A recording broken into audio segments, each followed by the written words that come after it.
A 13-year-old girl is found murdered inside her own bedroom, the family's trusted servant disappears, and just 24 hours later, his body is discovered on the rooftop of the very same house.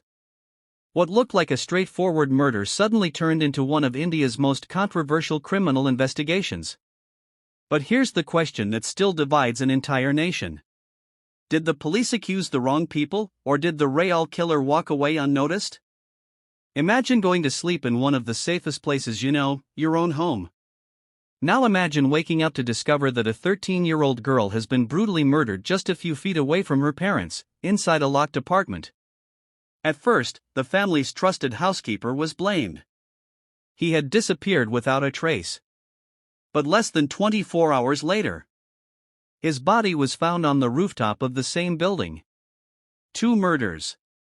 1 apartment. No eyewitnesses. No murder weapon that clearly solved the mystery. And an investigation so controversial that millions of people still argue about it nearly 2 decades later. Did the police accuse the wrong people?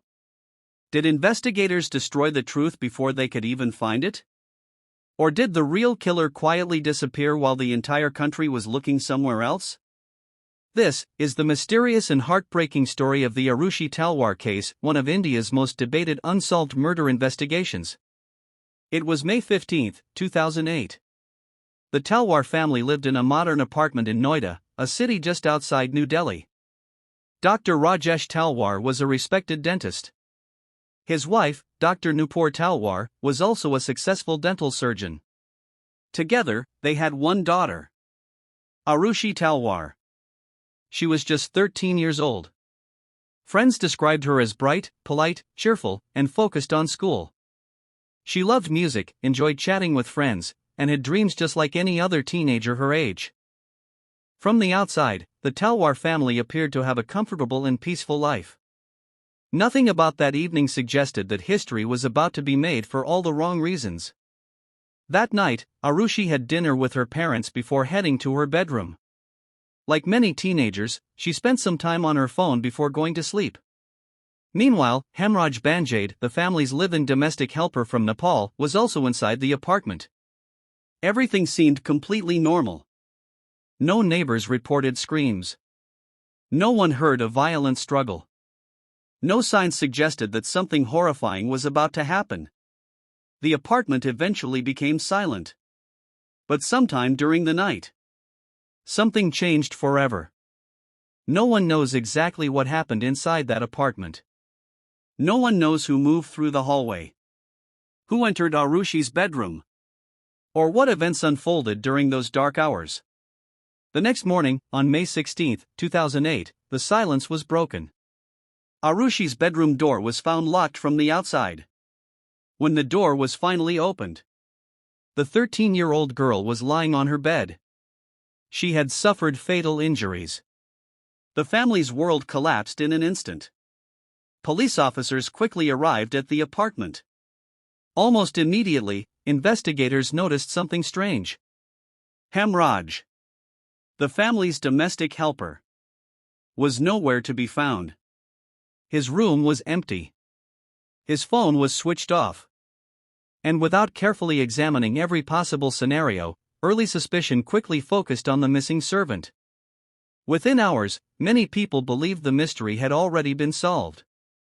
The police publicly suggested that Hemraj had murdered Aarushi and escaped. The media repeated the same story. For a brief moment, it looked like an open and shut case. But the truth was about to take a shocking turn. Because the man everyone believed was the killer would soon be found dead himself. And once that discovery was made, this case stopped being a simple murder investigation and became one of the biggest criminal mysteries India has ever seen. The morning of May 16, 2008. Police believe they already knew who the killer was. The missing domestic helper, Hemraj Banjade, had become the prime suspect. News channels quickly reported that he had murdered 13-year-old Aarushi Talwar and fled the scene. But there was one major problem. No one had actually searched the entire property. The Talwar family's apartment building had a rooftop terrace. It remained locked. Some residents even suggested that investigators should check the terrace. But according to multiple reports, that suggestion was not taken seriously at first. Then, on the following day, everything changed. When the rooftop door was finally opened, investigators made a horrifying discovery. Lying on the terrace was the body of Hemraj Banjade. The man everyone believed to be the killer had also been murdered. In less than 24 hours, the entire investigation fell apart. This was no longer a single homicide. It had become a double murder. And suddenly, investigators had no clear suspect. The biggest question now was simple. If Hemraj didn't kill Aarushi, then who killed both of them? As investigators examined the rooftop, they noticed that Hemraj had suffered fatal injuries similar in nature to Aarushi's. Both victims appeared to have been attacked with great force. But there were still no eyewitnesses, no clear timeline, and no reliable explanation of how two people had been killed inside and around the same apartment without anyone hearing or seeing anything unusual. Instead of bringing answers, the crime scene created even more questions. Unfortunately, the investigation was already facing serious problems. According to later court records and investigative reports, the crime scene was not preserved properly. People walked through areas that should have been sealed. Friends, neighbors, police officers, and even members of the media entered parts of the apartment before forensic teams had fully documented everything. Potential evidence was disturbed. Important fingerprints could no longer be trusted. Possible footprints became contaminated. Every mistake made during those first critical hours made the truth even harder to uncover. For homicide investigators, the first 24 hours are often the most important. But in this case, many experts later argued that those valuable hours had been wasted. As forensic teams continued their work, investigators searched for signs of forced entry. Surprisingly, there were no obvious indications that someone had broken into the apartment. Doors and windows did not clearly suggest an outside intruder.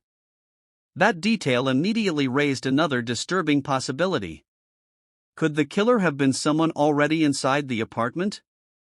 Or had someone familiar with the home entered without raising suspicion? Those questions would soon push investigators in a completely different direction.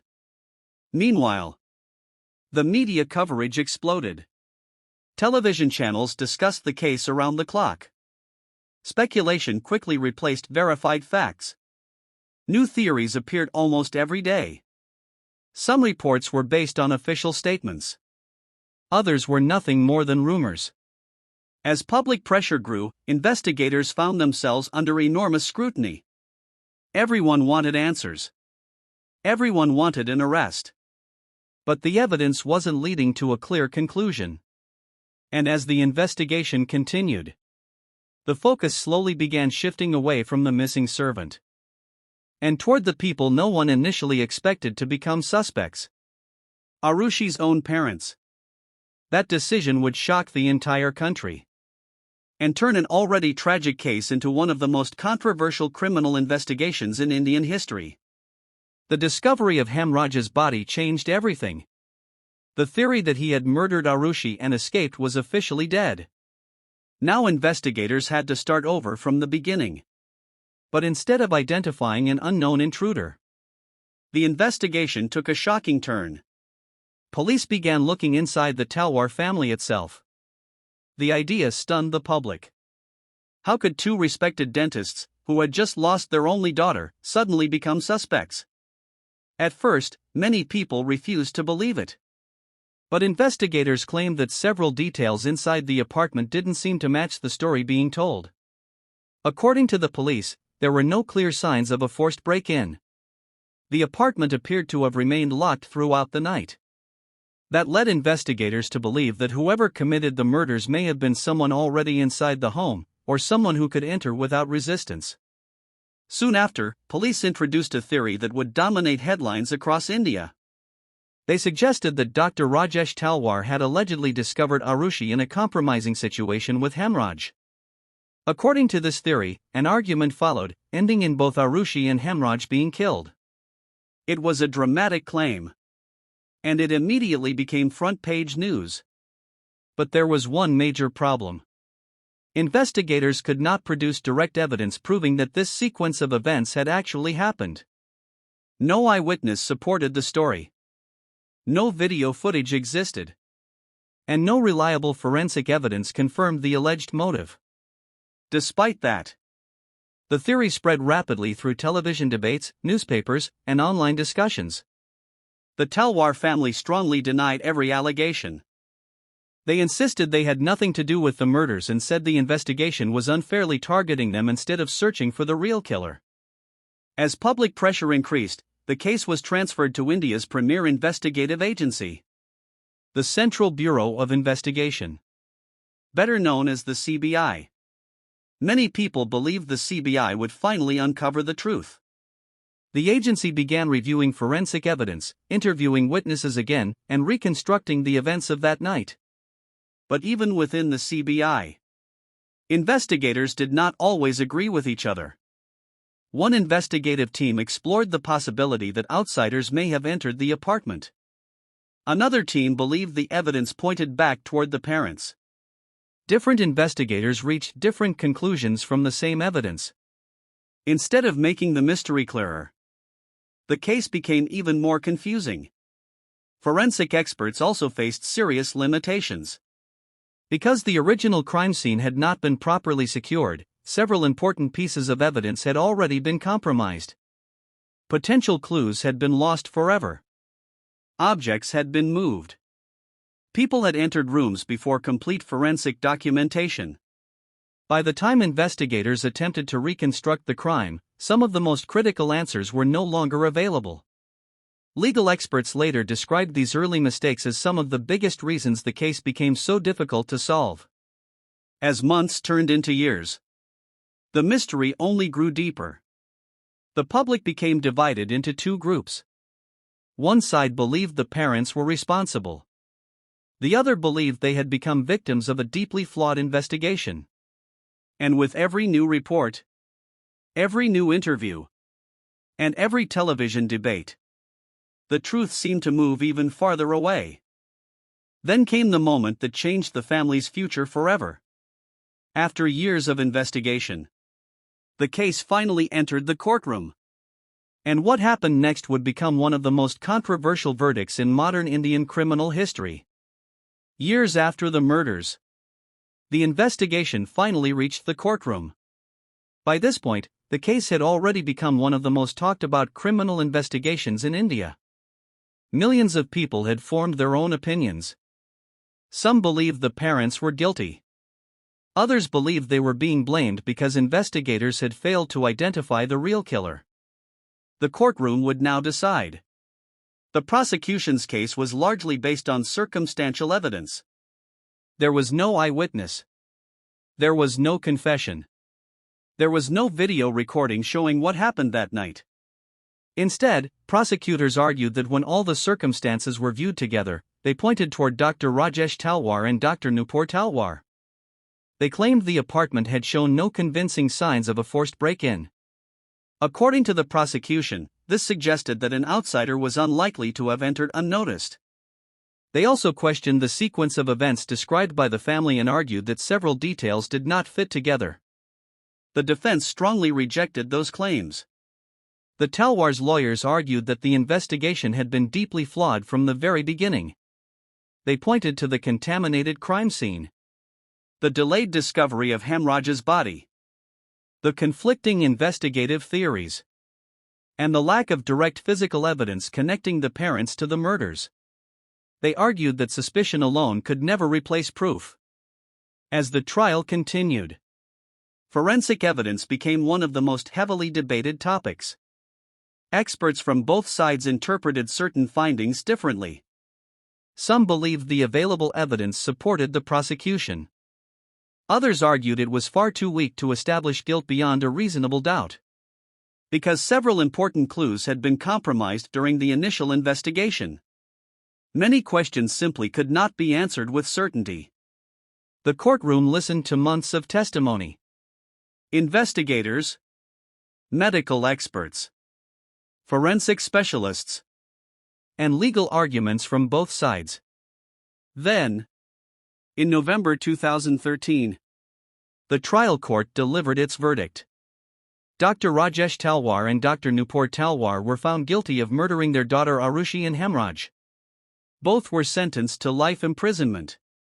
The decision shocked the nation. Supporters of the verdict believed justice had finally been served. But critics argued that the conviction relied too heavily on circumstances rather than conclusive proof. The debate only became louder. Television studios filled with legal experts. Former investigators questioned parts of the case. Journalists revisited the evidence. Documentaries and books examined every possible theory. Even years after the conviction, people were still asking the same question. Was the truth really uncovered, or had the mystery become even deeper? The Talwars maintained their innocence. They appealed the conviction. And while they waited for a higher court to review the case, one final legal battle remained. A battle that would completely change the outcome of one of India's most controversial murder trials. For nearly 4 years, Dr. Rajesh Talwar and Dr. Nupur Talwar remained behind bars. But their legal fight wasn't over. Their lawyers appealed the conviction before the Allahabad High Court, arguing that the trial court had reached its conclusion without sufficient proof. The High Court carefully re-examined the evidence. The forensic reports, the witness statements, and the investigation itself. After reviewing years of records, the judges reached a decision that stunned the entire country. In October 2017, the Allahabad High Court acquitted both Rajesh and Nupur Talwar. The court ruled that the prosecution had failed to prove guilt beyond a reasonable doubt, which is the legal standard required for a criminal conviction. The judges observed that the case contained significant gaps, unanswered questions, and serious investigative shortcomings. The court emphasized that strong suspicion, no matter how compelling, cannot legally replace proof. With that judgment, the Talwar couple walked free. But freedom did not bring answers. Because even after the acquittal, one heartbreaking question remained. Who killed Aarushi Talwar and Hemraj? To this day, no one has been convicted for the murders. The investigation remains one of the most debated criminal cases in India's history. Some people still believe the original investigators were right. Others believe critical mistakes made during the first hours of the investigation permanently destroyed the chance of finding the real killer. And because important evidence was compromised early, the complete truth may never be known. This case also became a powerful lesson for criminal investigators around the world. It showed how the first few hours of an investigation can determine whether justice is ever achieved. A crime scene that isn't properly secured, evidence that isn't carefully preserved, or conclusions reached too early, can change the course of an entire case forever. The Aarushi Talwar case was more than just a double murder. It became a story about investigation, media influence, public opinion, and the difficult search for truth when crucial evidence is missing. Nearly 2 decades later, the debate still continues. Was the real killer overlooked? Were investigators misled by early assumptions? Or is the truth hidden in evidence that can never be recovered? Perhaps only one person knows what truly happened inside that apartment on the night of May 15, 2008. And that secret may never be revealed. If you found this case as disturbing and fascinating as millions of others around the world, don't forget to subscribe for more true crime stories based on real investigations. Because sometimes, the most terrifying mysteries are the ones that remain unsolved.